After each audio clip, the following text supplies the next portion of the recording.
फराह को अपने कमरे में देखकर बोला। वो वहीं बैठकर ईशान को घूर घूर कर देखने लगी। क्या हुआ, ऐसे क्या घूर घूर कर देख रही हो? फराह को मुसलसल खुद को घूरता पाकर ईशान बोल पड़ा। कब से चल रहा है ये सब? वो माथे पर शिकने लाकर इससे सवाल करती है। क्या हुआ, किसकी बात कर रही हो? इसने नासमझी से फराह की तरफ देखा। वही मिस्टर ईशान शाह जो आप बताना नहीं चाहते। तुम्हें शर्म नहीं आती बड़े भाई को नाम से बुलाते हुए? बड़े भाई को शर्म नहीं आती छोटी बहन से वो सब छुपाते हुए? मिर्जान, ऐसी कोई बात नहीं है। वो मोहब्बत से बहन के माथे पर बोसा देकर बोला। अच्छा जी, अगर ऐसी कोई बात नहीं है तो फिर स्टाफ रूम में बैठकर इतना मुस्कुराया क्यों जा रहा था? वो भी इसकी बहन थी, कहाँ इतनी जल्दी टलने वाली थी? मैं नहीं मानती, समझे आप? अब आप प्यार से बताना पसंद करेंगे या फिर मैं ढिंडोरा पीटूँ सबके सामने? ओके यार, बता रहा हूँ, ढिंडोरा पीटने की ज़रूरत नहीं है। वो मुझे अच्छी लगती है बस। कौन भाई? वो फरा समझ तो गई थी, लेकिन अब जानबूझकर उसे छेड़ रही थी। ईशान ने उसे घूरा। भाई अब घूरना बंद करें और बताएं, मैं सबा की बात कर रहा हूँ मैं। वो जानता था फरा इतनी आसानी से पीछा नहीं छोड़ेगी, इसलिए फट से नाम ले दिया। भाई मिस सबा मुझे बहुत पसंद हैं, बस अब तो वही मेरी भाभी बनेंगी इंशाअल्लाह। दोनों बहन भाई ने एक ज़बान होकर कहा। लेकिन शायद वे इस बात से अनजान थे कि अक्सर हम जैसा सोचते हैं वैसा ही हो, ये ज़रूरी नहीं है। वैसे भी प्यार तो इंसान के बड़े ही कड़े कड़े इम्तिहान लेता है। अगली सुबह सारी शाह फैमिली बड़े खुशगवार माहौल में नाश्ता कर रही थी। बाबा आप शायद कुछ भूल रहे हैं, फराह बोली। क्या? सद्दाम साहब बोले। बाबा आप सच में भूल गए? इस दफ़ा सुबह थोड़ी हैरानगी से बोली। बाबा की जान, बाबा को बताएगी तो ही याद आएगा ना बाबा क्या भूले हैं। सद्दाम साहब चाय का सिप लेते हुए बोले। देख ले मामा, यहाँ किसी को कुछ याद ही नहीं। मैं तो किसी की कुछ भी नहीं लगती। मैं तो आप सबकी सुतेली हूँ जैसे। मुझे तो जैसे बाहर से सड़क से लाकर उठाए थे आप लोग। भाई आप लोग के सब कुछ लगते हैं। इनकी हर चीज़ आपको अच्छे से याद होती है। बस मुझे नाश्ता करना ही नहीं है। फ़र्क की एक्टिंग स्टार्ट हो चुकी थी। जब मैं कहता था तुम मामा बाबा की सुतेली बेटी हो, तुम्हें वो सड़क से उठाकर लाएं, तब तो तुम मेरी बातों पर यकीन नहीं करती थी। मामा बाबा को शिकायत लगा देती थी। देखो आज कैसे मान गई हो। तो खैर चलो, खैर देर से आए पर दोस्त आए, ईशान मुस्कुराकर बोला। भाई खैर तो है, आपको आजकल बगैर किसी वजह के बड़ा ही मुस्कुराया जा रहा है। कल स्टाफ रूम में भी आपके दांत बड़े निकल रहे थे, अंदर जाने का नाम नहीं ले रहे थे। ईशान को मुस्कुराता हुआ देखकर फराह भी दांत पीस कर बोली। फराह की बात पर ईशान ने इसे घूर कर देखा, कहीं वो इसका भांडा ही ना फोड़ दे सबके सामने। मैं तो बस ऐसे ही तुम्हारी एक्टिंग देखकर हंस रहा था, और तो कुछ भी नहीं है। ईशान खबरदार, अगर किसी ने हमारी लाडली को तंग किया तो। सद्दाम साहब के बोलने की देर थी कि फराह ने गर्दन अकड़ाकर अपने भाई की तरफ देखा। और बाबा की जान, बाबा ये कैसे भूल सकते हैं कि बाबा की जान का बर्थडे आने वाला है। बाबा आपको याद था? You are the world best बाबा, आई लव यू बाबा। वो अपने बाबा के गले लग कर बोली और चटाचट इनके गाल भी चूम डाले। आई लव यू टू बाबा की जान, पगली ना हो दो, मरियम शाह बोली, और दोनों माँ बेटे इनका प्यार देखकर मुस्कुरा दिए। सच कहते हैं घर में रौनक बेटियों से ही होती है। बाबा इस बार भी मेरी बर्थडे की अच्छी सी पार्टी अरेंज होगी और सबको इनवाइट किया जाएगा, जैसे बाबा की जान बोले। सद्दाम साहब के कहने की देर थी कि फराह एक बार फिर इनसे चिमट गई। अगर हमारी गुड़िया खुश हो तो हम सब भी खुश। वो तीनों एक जबान होकर बोले और फराह अपनी किस्मत पर रश करने लगी। इसे इतना प्यार करने और चाहने वाली फैमिली मिली है। दिल ही दिल में अल्लाह का शुक्र अदा किया। बेशक इंसान को हर वक्त अल्लाह ताला का शुक्र अदा करते रहना चाहिए। बाबा तो प्यार से गुड़िया कहते हैं बेटी को, लोग सचमुच खिलौना समझ लेते हैं। वक्त कितनी जल्दी गुजर जाता है, इंसान को पता ही नहीं चलता। लेकिन जब गुजरे हुए दिनों की यादें, तो दर्द, तकलीफ, अज़ियतें सब याद आने लगती हैं तो ऐसा लगता है जैसे वक्त कभी गुजरा ही ना हुआ हो। अभी भी वहीं खड़े हों हम, अभी तक इन्हीं अज़ियतनाक लम्हात में जकड़े हुए हैं और कभी भी इनसे निकल नहीं पाएंगे। लेकिन इंसान ये क्यों भूल जाता है कि उस रब की ज़ात बड़ी मुक़द्दस है। वो इंसान को इतना ही दर्द, तकलीफ और आजमाइश देता है जितनी वो बर्दाश्त कर सके। और वैसे भी कहते हैं ना कि वक्त इंसान का सबसे बड़ा मरहम हुआ करता है। वक्त इंसान के तमाम तर जख्मों को आहिस्ता आहिस्ता भर देता है। इन्हें लग रहा था वो अपने बाबा के बगैर जी नहीं पाएंगी, लेकिन मरने वालों के साथ मरा भी नहीं जा सकता। इनके बगैर जीना पड़ता है और वक्त अपनों के बगैर जीना सिखा देता है। जीनत बेगम को भी जीना था। अपनी बेटी के लिए उन्होंने लोगों को जी कर दिखाया भी था। अहमद साहब की डेथ के बाद जीनत बेगम की हालत ऐसी हो गई थी कि लोग इन्हें पागल कहते थे। लेकिन इन्हें कौन बताए, अपनों की याद इंसान को पागल ही बना देती है। एक तो बाप की मौत और दूसरा बगैर किसी गलती के तलाक जैसा धब्बा। दुनिया का सबसे वजनी कागज तलाक का होता है, जिसको सिर्फ औरत ही नहीं उसका पूरा खानदान उठाता है। मामा जानी किधर हैं आप? वो जीनत बेगम को हर जगह ढूंढने के बाद इनके कमरे में चली आई। मामा जानी आप इधर अपने रूम में हैं और मैं आपको बाहर ढूंढ रही हूँ। सबा की आवाज़ से वो होश की दुनिया में वापस आई। क्या हुआ मामा जानी? कुछ नहीं बेटा, अब तुम कब आई? थोड़ी देर पहले ही आई हूँ मामा जानी। ओके, तुम जाकर फ्रेश हो जाओ, मैं तुम्हारे लिए खाना गर्म करती हूँ, भूख लग रही होगी मेरी गुड़िया को। वो जल्दी से उठकर अपनी माँ के गाल चटाचट चूम डालती और जल्दी से अपने कमरे में फ्रेश होने भाग जाती है। और जीनत बेगम भी किचन की जानिब बढ़ गई।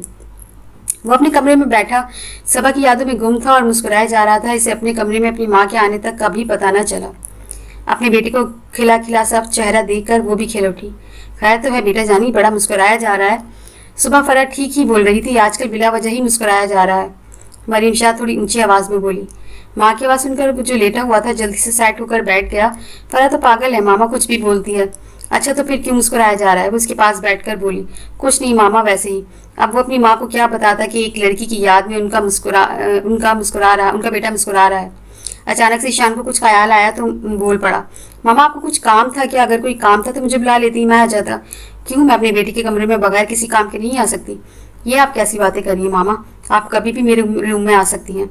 ईशान आज तुमसे बहुत ही ज़रूरी बात करने आई हूँ, तो मेरी बात को ध्यान से सुनना। जी मामा बोले। वो मुकम्मल अपनी माँ की जानिब मुतवज्जा हो गया। बेटा आपकी खाला हमारे घर आना चाह रही हैं। तो इसमें कौन सी बड़ी बात है मामा, वो पहले भी तो आती रहती हैं। मैंने ने कब मना किया कि वो हमारे घर ना आए? अपनी तरफ से इसे जो भी समझ आया माँ को जवाब दे दिया। ईशान तो मेरी बात को समझ नहीं रहे। इस दफ़ा वो किसी खास मकसद के लिए आना चाह रही हैं। ऐसा कौन सा खास मकसद है मामा जिसके लिए वो आना चाह रही है? इसने नासमझी से अपनी माँ की तरफ देखा। तुम्हारी खाला फरा माहिर तुम्हारे और रिदा के रिश्ते के लिए आना चाह रही है। मरीम शाह ने तो जैसे इसके सर पर बम फोड़ा हो। वो एक झटके से सीधा होकर बैठ गया और हैरानगी से अपनी माँ की तरफ देखा। मामा ये आप क्या कह रही हैं? मेरी शादी वो भी उस रिदा से हो ही नहीं सकता। नो नेवर, आप इस बारे में सोचिएगा भी मत। मैं कभी भी रिदा से शादी नहीं करूँगा। मैं ये बात उसे साफ लफ्ज़ों में समझा चुका हूँ। लगता है इसने खाला को अभी तक नहीं बताया। कोई बात नहीं, अब आप कॉल करके बता दें। क्यों ईशान, आखिर क्या कमी है उसमें? ये बात तो हम बचपन में ही तय कर चुके हैं, तो अब तुम्हें क्या मसला है? मैं यहाँ तुमसे तुम्हारी राय लेने नहीं बल्कि बताने आई हूँ। वो भी थोड़े गुस्से से बोली। मामा मुझे फरा और माहिर के रिश्ते से कोई एतराज़ नहीं है, क्योंकि माहिर एक बहुत ही अच्छा लड़का है। वो हमारी फरा को बहुत खुश रखेगा। लेकिन मेरी और रिदा की शादी का भूल जाए। आप और अपनी बहन को मना कर दें। रिदा के साथ मेरी ज़िंदगी बस बर्बाद होकर रह जाएगी। मैं ये शादी नहीं करना चाहता और ना ही मैंने इसके बारे में कभी ऐसा सोचा है। मामा हम दोनों के ख्यालात में ज़मीन आसमान का फ़र्क है, तो हम कैसे एक साथ सारी उम्र गुजार दें?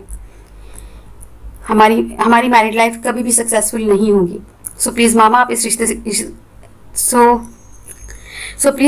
रिश्ते के लिए मना कर दें अपनी तरफ से। इसने अपनी माँ को काफ़ी दलीलें पेश की जिसका उन पर कुछ खास असर नहीं हुआ। देखो ईशान बेटा, निकाह के दो बोलों में बड़ी ताकत होती है। जब तुम दोनों निकाह जैसे पाक बंधन में बन जाओगे तो सब कुछ ठीक हो जाएगा। और रिदा भी मुझे उम्मीद है तुम्हारा साथ पाकर बदल जाएगी। तुम जैसे चाहोगे वो वैसी बन जाएगी। नहीं मामा, रिदा की हड्डी बदलने वाली नहीं है, वो कभी नहीं बदलेगी। तो मेरी बातों पर गौर करना और याद रखना, रिदा ही मेरी बहू और तुम्हारी बीवी बनेगी। उन्होंने बेटे को समझाने के साथ साथ धमकी भी दे डाली। वो पीछे मामा मामा करता रह गया, लेकिन वो उसके एक भी सुने बगैर कमरे से बाहर निकल गई। अगली सुबह शाहविला के मकीनों के लिए बहुत ही उदास थी। नाश्ते की टेबल पर सब लोग उदास बैठे हुए थे, कोई कुछ नहीं बोल रहा था। इन सब की खामोशी को फरा ने तोड़ा। मामा आज मैं भी आपके साथ आपके कॉलेज जाऊंगी। ये सब क्या है फरा, तुम आए रोज अपने कॉलेज से छुट्टियां करने लग गई हो। मरीम शाह इसे थोड़ा डपट कर बोली। ओफो मामा, आपको बताया तो था मैंने सब टीचर्स को इनवाइट करना है अपने बर्थडे पार्टी पे, इसलिए जा रही हूँ। लगता है आप भूल गई हैं। तो तुम्हें जाने की क्या जरूरत है, मैं इन्हें इन्वाइट कर दूंगी। नहीं मामा, मुझे सब टीचर्स को पर्सनली इन्वाइट करना है। कोई बात नहीं बेगम साहिबा, आज जाने दें और दोबारा ये छुट्टी नहीं करेगी। जी मामा, बाबा ठीक बोल रहे हैं, मैं दोबारा छुट्टी नहीं करूँगी। सद्दाम साहब से अपनी बेटी का उदास चेहरा नहीं देखा गया तो बोल पड़े। ओके ठीक है, जल्दी से बाहर आ जाओ, मुझे लेट हो रहा है। मैं गाड़ी में तुम्हारा वेट कर रही हूँ। वो भी जल्दी से अपने बाबा को फ्लाइंग किस पास करती जल्दी से अपनी मामा के पीछे बाहर भाग गई कि कहीं वो मना ही ना कर दें। क्या बात है ईशान, आज थोड़े उदास से बैठे हो, कहीं तबीयत तो खराब नहीं है तुम्हारी? अगर ऐसी बात है तो आओ डॉक्टर के पास चलते हैं। सद्दाम साहब अपनी बेटी की उदास शक्ल देखकर थोड़ी परेशानी से बोले। कोई बात नहीं है बाबा, बस थोड़ी सी थकावट है, आराम करूंगा तो ठीक हो जाऊंगा। अगर कोई बात है तो मुझसे शेयर कर सकते हो। नहीं बाबा, ऐसी कोई बात नहीं, वो अपने बाप को दिलासा देते हुए बोला। ईशान बाप हूँ मैं तुम्हारा, समझ सकता हूँ ये थकावट किस चीज़ की है, इसलिए बताओ मुझे। उसने कल रात होने वाली सारी बात अलिफ से ये तक अपने बाप को सुना दी। मेरे बच्चे पर कोई ज़बरदस्ती नहीं चलेगी, होगा वही जो मेरे बच्चे चाहेंगे। तुम टेंशन ना लो, मैं अपने बच्चों को इन अनचाहे रिश्तों में कभी भी बंधने नहीं दूंगा। आने दो मरियम को बात करता हूँ मैं। ईशान तुम किसी और को तो पसंद नहीं करते? सद्दाम साहब के पूछने पर वो थोड़ा गड़बड़ा सा गया। वो बाबा वो अपनी बात कहने के लिए मुनासिब अल्फाज ढूंढ रहा था। देखो ईशान बेटा, झूठ बोलने का कोई फ़ायदा ही नहीं है। अगर तुम मुझे सच बताओगे तो ही मैं कुछ कर पाऊँगा, मामले को सुलझा पाऊँगा। अपने बाप की इस बात से अपने बाप की ये बात उसे ठीक लगी, इसलिए उसने इन्हें सच बताने का फ़ैसला किया। जी बाबा, मैं किसी को पसंद करता हूँ, ईशान ने इकरार किया। कौन है वो लड़की और कब से ये सब चल रहा है? मामा के कॉलेज की। डोंट टेल मी ईशान कि तुम अपनी मामा के कॉलेज की किसी लड़की पर ठड़कपन झाड़ आए हो। सद्दाम साहब इसकी बात बीच में ही टोक कर अपने चेहरे पर आने वाली मुस्कुराहट छुपा कर बोले। ईशान का सर झुका हुआ था, इसलिए वो अपने बाबा के चेहरे पर मौजूद वाज़ेह शरारत नहीं देख पाया। नहीं बाबा, ऐसी कोई बात नहीं, मैं आपको ऐसा लगता हूँ क्या? आप मेरी पूरी बात तो सुन लें। ईशान ने जल्दी से जवाब दिया और उसकी जल्दी देखकर सद्दाम साहब का जानदार कहका बुलंद हुआ। ओह, तो आप अपनी बेटी की फिरकी ले रहे हैं? अब समझा मैं। कोई नहीं, कभी हमारा वक्त भी आएगा। कोई नहीं, चलो बरखुरदार, फिर से स्टार्ट हो जाओ। वो अपने बेटे को थोड़ा बहुत हल्का फुल्का करना चाहते थे, जो कि वो हो भी गया था। मामा के कॉलेज की टीचर हैं वो बाबा। ईशान, कहीं तुम सादिया की बात तो नहीं कर रहे? वो लोग सादिया और ईशान की दोस्ती से अच्छी तरह वाकिफ थे, इसलिए इनके जहन में पहला ख्याल ही उसका आया। नहीं बाबा, ये आप कैसी बातें कर रहे हैं? वो बस मेरी बहुत अच्छी दोस्त है। अच्छा, तो फिर किस टीचर की बात कर रहे हैं? सद्दाम साहब ने कहते कहते सवालिया नज़रों से इसकी तरफ देखा। बाबा, वो न्यू आई हैं, अभी 1 महीना ही हुआ है। जब वो आई थी तो मैंने सोच लिया था कि शादी करूँगा तो इसी से ही करूँगा। अच्छा, तो उस लड़की का नाम क्या है? मिस सबा माविया। और क्या कुछ जानते हो तुम उसके बारे में? इसके घर में सिर्फ वो और उसकी माँ रहती है, इसके बाबा नहीं है। वो अपनी मामा की इकलौती बेटी है। एक दिन मैं और मामा के घर गए थे। अच्छे लोग हैं वो बाबा, मुझे पता है बाबा, आप जब मामा को समझाएंगे तो वो मान जाएंगी। नहीं ईशान, तुम्हारी मामा कभी भी नहीं मानेंगी, क्योंकि उसने बचपन से ही अपने बहन भाइयों को ज़बान दे रखी है। तुम लोगों के रिश्ते बचपन में ही तय हो चुके हैं, और तुम ये भी जानते हो कि तुम्हारी मामा अपनी ज़बान की कितनी पक्की हैं। और ये सब अहम बात, और सबसे अहम बात यह है कि वो ये भी जानती है कि इनकी भांजी तुम्हें चाहती है। बाबा, वो मुझे चाहती या पसंद नहीं करती है, वो बस मुझे पाना चाहती है। मैं इसकी ज़िद हूँ बस। और हाँ, इस दिन मुझे धमकी भी देकर गई थी कि ईशान, चाहे तुम कुछ भी कर लो, तुम्हारी शादी मुझसे ही होगी। बाबा, वो एक बेहया बेशर्म लड़की है। मेरे कमरे में आकर इतनी अजीब हरकतें करती है और नाजेबा अल्फाज इस्तेमाल करती है, जबकि मिस सबा हमेशा खुद को अबाया और हिजाब में रखती हैं छुपा कर। वो एक हयादार लड़की हैं। सबा का नाम लेते हुए इसके चेहरे पर अजीब ही खुशी थी, जो सद्दाम साहब ने भी देखी थी। बाबा, रिदा मेरी ज़िंदगी बर्बाद, जबकि सबा आबाद कर देगी। अच्छा, तो फिर कब मुझे मेरी बहू से मिलवा रहे हो? फरा गई है ना आज सब स्टाफ को इनवाइट करने अपनी बर्थडे पार्टी में। आएगी वो उसकी बर्थडे पार्टी में, फिर देख लेना आप भी बाबा। और मुझे यकीन कि वो आपको भी पसंद आएगी। मुझे पता है बेटा जी, मेरे शहजादे की पसंद कोई मामूली नहीं हो सकती। सद्दाम साहब ने फ़ख्र से अपनी बेटी की तरफ देखा। बाबा, एक और बात, वो कहते कहते झिझक रहा था। हाँ बोलो बेटा। सबा इस बात से अनजान है कि मैं उससे मोहब्बत करता हूँ। व्हाट? ये तुम क्या बोल रहे हो ईशान? सद्दाम साहब ने हैरानगी से इसकी तरफ देखा। मुझे तो लगा था तुम दोनों का ज़बरदस्त किस्म का अफेयर होगा जो तुम। अस्तगफिरुल्लाह बाबा, ऐसी कोई बात नहीं है। उसने अपने बाबा की बात पर इस्तगफार पढ़ा। बाबा, वो ऐसी वैसी लड़की बिल्कुल भी नहीं है। वो तो बहुत ही अच्छी है। इसने कभी मेरी तरफ आंख उठाकर देखा भी नहीं है। वो एक बाहया और पर्दादार लड़की है बाबा। वो तो बहुत ही मासूम और शरीफ है। मुझे पता है मैं उसके साथ खुश रहूँगा। एक मज़े की बात बताऊँ आपको बाबा। सद्दाम साहब ने सवालिया नज़र से उसकी तरफ देखा, जैसे कह रहे हो बता दो अब और भी कुछ जो बचा है। बाबा, मेरे पास उसका मोबाइल नंबर भी नहीं है, और मैं ऐसा कुछ चाहता भी नहीं हूँ। अगर चाहता होता तो इसकी डॉक्यूमेंट्स वाली फाइल से ले लेता। मैंने सोचा था कि मैं एक महज़ब तरीके से इसके घर रिश्ता भेजूंगा। मैंने ठीक किया ना बाबा? आखिर उसने सवालिया नज़र से अपने बाबा की तरफ देखा।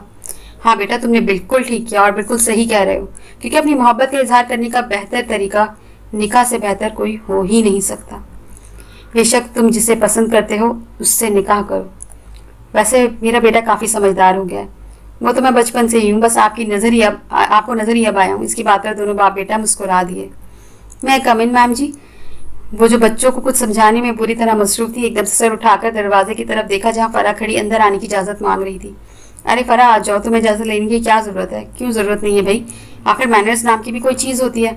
मैं कोई गंदी बच्ची थोड़ी हूँ ना जो मुँह उठाकर चली आऊँ। इसकी बात सुनकर सबा मुस्कुरा दी और अपनी चेयर से उठकर इसके गले लग गई। सबा ने इसे चेयर पर बैठने का बोला। बस फिर क्या, सबा के कहने की देर थी कि वो जल्दी से कुर्सी पर बैठकर अपनी ज़बान के जौहर दिखाना शुरू हो गई। मैं स्पेशल आपको इन्वाइट करने आई हूँ। कल मेरा बर्थडे है और आपने ज़रूर आना है।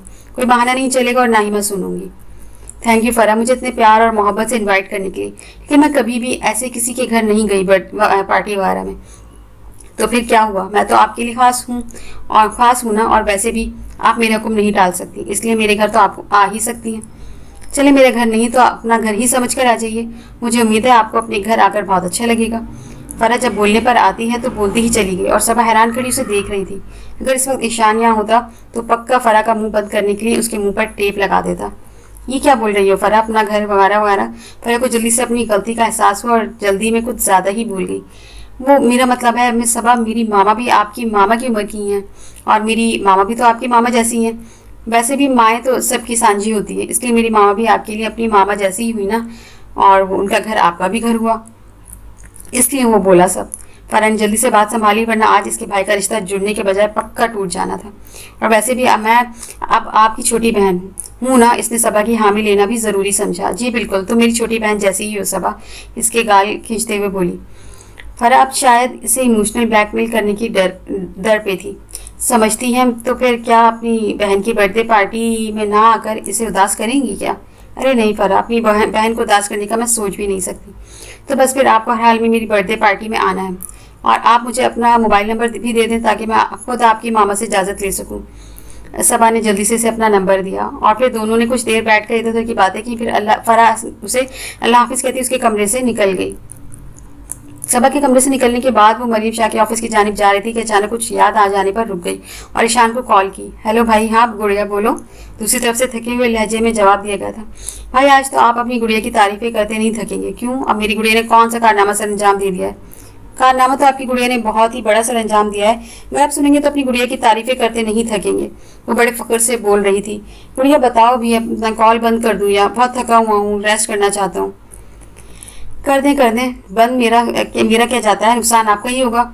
मैंने तो बस आपको ये बताने के लिए कॉल की थी कि शाम को आपकी गुड़िया की तरफ से एक छोटा सा सरप्राइज़ है, तैयार रहिएगा। एंड ओके बाय, अब आप रेस्ट करें।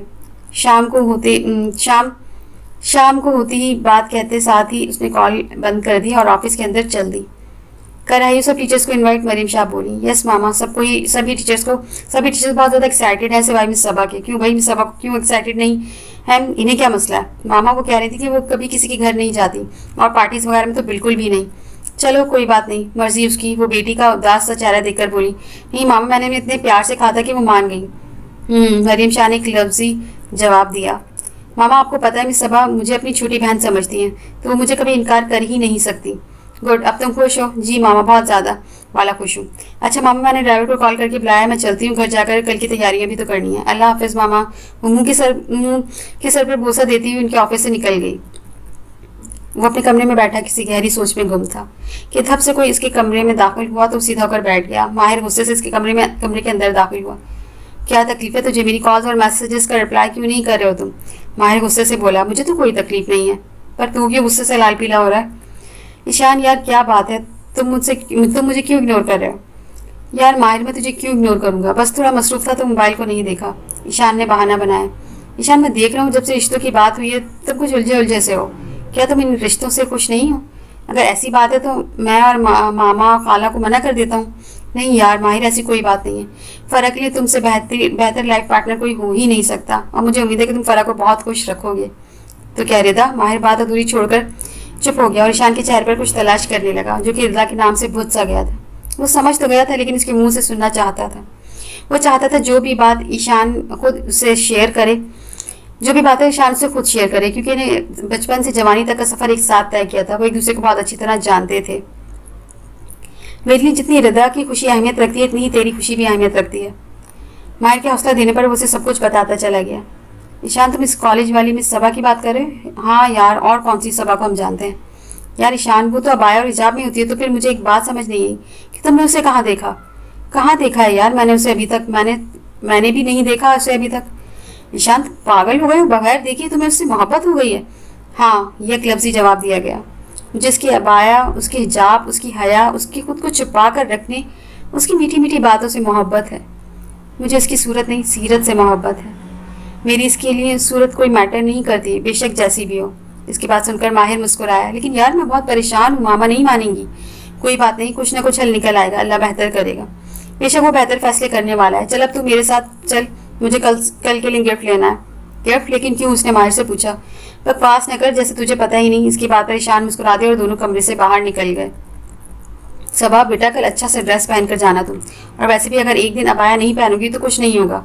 तो बस एक काम करना, अच्छे से दुपट्टा सेट कर लेना। मामा जानी आप कैसी बातें कर रही हैं, मैं बाया क्यों उतारूंगी? क्या मैं आज तक बगैर बाया के कहीं गई हूँ? मामा ये मुझसे नहीं होगा। देखो सबा बेटा, वो लोग बहुत बड़े हैं। क्या अल्लाह की ज़ात से भी बड़े हैं वो लोग अम्मी? नहीं सबा बेटा, मेरे कहने का वो मतलब नहीं था। मैं तो ये कह रही थी वहाँ सब लोग एक से बढ़कर एक ज़्यादा तैयार होकर आएंगे। अगर वहाँ तुम अकेले बाया पहनने रखोगी तो सब लोग तुम्हें अजीब और गरीब नज़रों से देखेंगे। सब लोग की सोच एक जैसी नहीं होती बेटा। माना कि तेरे कॉलेज का स्टाफ तुझे जानता है, लेकिन दूसरे लोग तो नहीं जानते ना। अगर किसी ने कुछ उल्टा सीधा बोल दिया तो तेरा दिल दुखेगा, तुझे बुरा लगेगा। लोग कुछ तो बोलेंगे, वरना जिंदा कैसे रहेंगे? फिर मैं तुम्हारी उदास शक्ल नहीं देख पाऊंगी। मैं जानती हूँ बेटा तुझे बाया में रहना पसंद है, लेकिन बेटा पहनावा भी माहौल के हिसाब से ही अच्छा लगता है।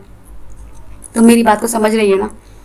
और हाँ, पहली दफ़ा कहीं जा रही हो तो अच्छे से रेडी होकर जाना। फरा बेटी भी खुश हो जाएगी और तुम भी इंजॉय करोगी।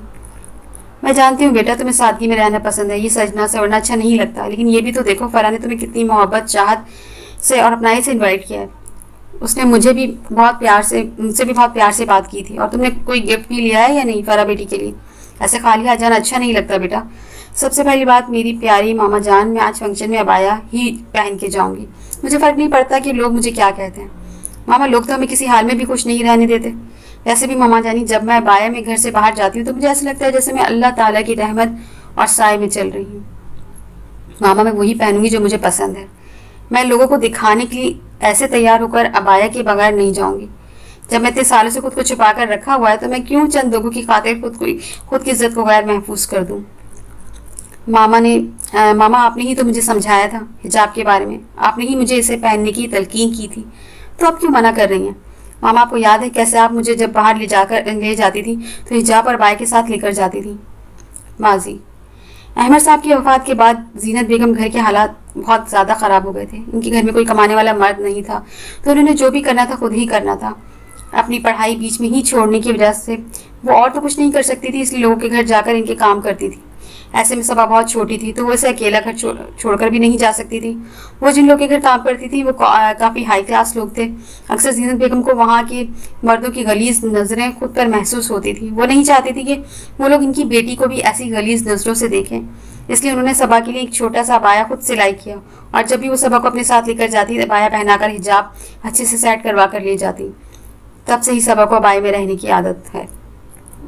हाल मामा किन ख्यालों में गुम हो गई हैं आप? कुछ नहीं बेटा, मैं कुछ ज़्यादा ही सोच रही हूँ। मेरी बेटी जिस चीज़ में खुद को ज़्यादा कंफर्टेबल महसूस करती है वही पहन कर जाए। हमेशा खुश रहो मेरी जान। जीनत बेगम सबा के सर पर प्यार देकर बोली। ओके मामा, तुम जाओ जाकर अपनी कल की तैयारी करो। मामा नाइट फंक्शन है, मुझे लेट हो जाएगा तो अकेली कैसे आऊँगी? इसने ना जाने के लिए एक और बहाना बनाया। अकेली क्यों होगी तुम? फरा ने खुद कहा है वो लोग तुम्हें छोड़ जाएंगे। अब बहाने बनाने बंद करो। माँ हूँ तुम्हारी, सब समझती हूँ। कहाँ फंसा दिया मुझे फरा बहन। वो बुरा सा मुँह बनाती हुई अपने कमरे में चली गई। क्या हो रहा है माय डियर ब्रो? कहते साथ ही फरा धड़ाम से बेड पर गिरने वाले अंदाज में बैठ गई। मुझे किसी सोच में गुम था। इस आफत के आने से उछल कर सीधा हुआ। गुड़िया, ये क्या तरीका है किसी के कमरे में आने का?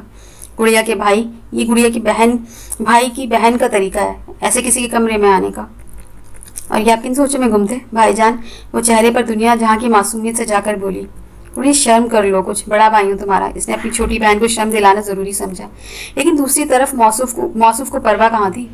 भाई बाद में है, पहले मेरे अच्छे वाले क्यूट वाले स्वीट से फ्रेंड है। फरा की बात पर ईशान मुस्कुरा दिया और सोचने लगा, बहनें भी अल्लाह ताला की अता करदा कितनी खूबसूरत सी नेमतें हैं, वो कितनी कीमती होती हैं, ये एक भाई ही समझ सकता है। अब फिर कहाँ गुम हो गए भाई? क्या मैं अपने सरप्राइज़ वापस ले जाऊँ? नहीं बीबी जी, अगर ले ही आई हो तो दिखा भी दो क्या सरप्राइज़ है। मैं भी तो देखूँ ऐसा कौन सा सरप्राइज़ है जिसके लिए तुमने सुबह से मेरा सर खाया हुआ है। ईशान का तपा हुआ चेहरा देखकर वह मुस्कुरा दी और एक कागज़ उसकी तरफ बढ़ा दिया जिस पर किसी का मोबाइल नंबर लिखा हुआ था। ये किसका मोबाइल नंबर है? अरे बताओ भी किसका नंबर है? इसने एक दफ़ा फिर उलझ कर बहन से पूछा। आपको क्या लगता है किसका नंबर है? वो तो उसके कान के करीब मुंह करके धीमी सी आवाज़ में बोली, मेरी प्यारी भाभी जान का है, माय डियर ब्रो। व्हाट? फरा के कहने की देर थी कि ईशान एकदम से अपनी जगह से उछल पड़ा। आपको क्यों करंट लग रहा है भाईजान? इसमें ना समझी से ईशान की तरफ इसने देखा। ये क्या हरकत है फरा? मैंने तुम्हें इसका नंबर लेकर आने को कब बोला था? इसे तो अभी तक कुछ पता भी नहीं है। वो क्या सोच रही होगी मेरे बारे में? ईशान का अफसोस था कि ख़त्म होने का नाम ही नहीं ले रहा था। Oh hello mister Ishaan Shah, थोड़ी ब्रेक लगाएं। आपको अपनी बहन इतनी बेवकूफ़ लगती है क्या? मैंने खुद मांगा था उनकी मामा से बात करने के लिए। वो कल मिस सबा को पार्टी में आने की इजाज़त दे दें।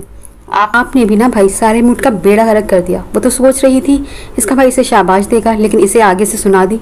अच्छा सॉरी ना मेरी जान, मैं थोड़ा ओवर रिएक्ट कर गया। अच्छा तो फिर बताओ इसके बदले में क्या चाहिए मेरी गुड़िया को? इसने बहन को मनाने के लिए रिश्वत दी। कुछ नहीं, बस अपनी बहन को एक अदद भाभी ला दें। बेचारी घर के काम कर करके थक गई है और काम नहीं होते अब इस बूढ़ी जान से।